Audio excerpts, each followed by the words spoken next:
दोस्तों, क्या आपने कभी सोचा है कि महाकुंभ जैसे पवित्र स्थान पे ये साधु, जो नागा साधु होते हैं, अघोरी साधु होते हैं, वो कौन लोग हैं और कहां से आते हैं, और ये बिना किसी सामाजिक बंधन के अपना जीवन कैसे जीते हैं। आज हम आपको बताएंगे उन साधुओं के बारे में जिनका जीवन रहस्यों से भरा हुआ है। और दोस्तों, क्या आप जानते हैं कि अघोरी साधु और नागा साधु के बीच में क्या अंतर होता है। साधुओं को हमें अक्सर देखने को मिलता है वे नागा साधु होते हैं। यह परंपरा, जिसे हम आदि शंकराचार्य से जोड़ते हैं, लगभग 8वीं शताब्दी से चली आ रही है। नागा साधु बनने की प्रक्रिया 12 साल लंबी होती है, जिसमें से 6 साल सबसे ज़्यादा महत्वपूर्ण होते हैं। नागा साधु बनने के बाद वो पूरी तरह से समाज से अलग हो जाते हैं, हमेशा नग्न रहते हैं और भगवान शिव के उपासक भी होते हैं।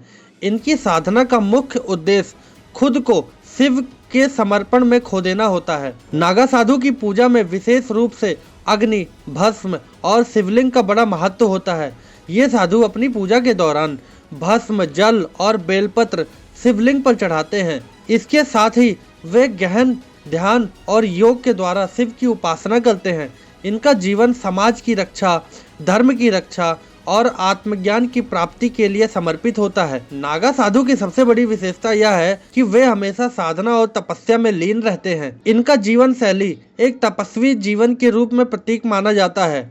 यह साधु दिन में एक ही बार भोजन करते हैं और इनका जीवन पूरी तरह से भिक्षा पर निर्भर होता है। इनका जीवन एक साधारण इंसान से बहुत अलग होता है। यही कारण है कि साधु कुंभ मेला जैसे आयोजना में हर किसी का ध्यान आकर्षित करते हैं। आइए दोस्तों, बात करते हैं अघोरी साधुओं की।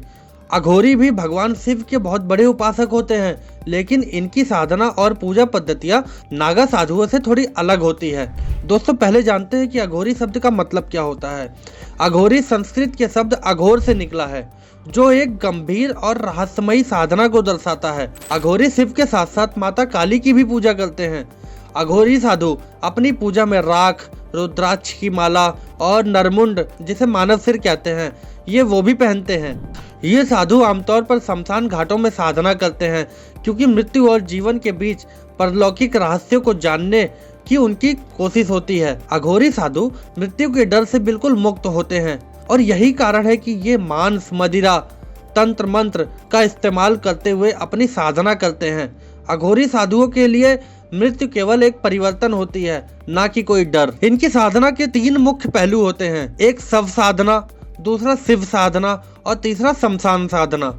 नागा साधु मुख्य रूप से अखाड़ों में रहते हैं और कुंभ जैसे आयोजनों में इनका आगमन होता है। इनके आश्रम भारत के विभिन्न हिस्सों में होते हैं और ये साधु यहाँ ध्यान, साधना और धर्म की रक्षा करते हैं। अघोरी साधु आमतौर पर शमशान घाटों, जंगलों और एकांत स्थानों पर रहते हैं, जहाँ वे मृत्यु और जीवन के गहरे रहस्यों में खो जाते हैं। नागा और अघोरी साधु दोनों ही हमें यह सिखाते हैं कि साधना और तपस्या की कोई सीमा नहीं होती। यह साधु अपने जीवन को समाज और आत्मा के सर्वोत्तम कल्याण के लिए समर्पित करते रहते हैं और उनके जीवन की एक रहस्यमयी दुनिया में बहुत कुछ छिपा होता है, जिसे जानने के लिए हमें हमेशा उत्सुक रहना चाहिए।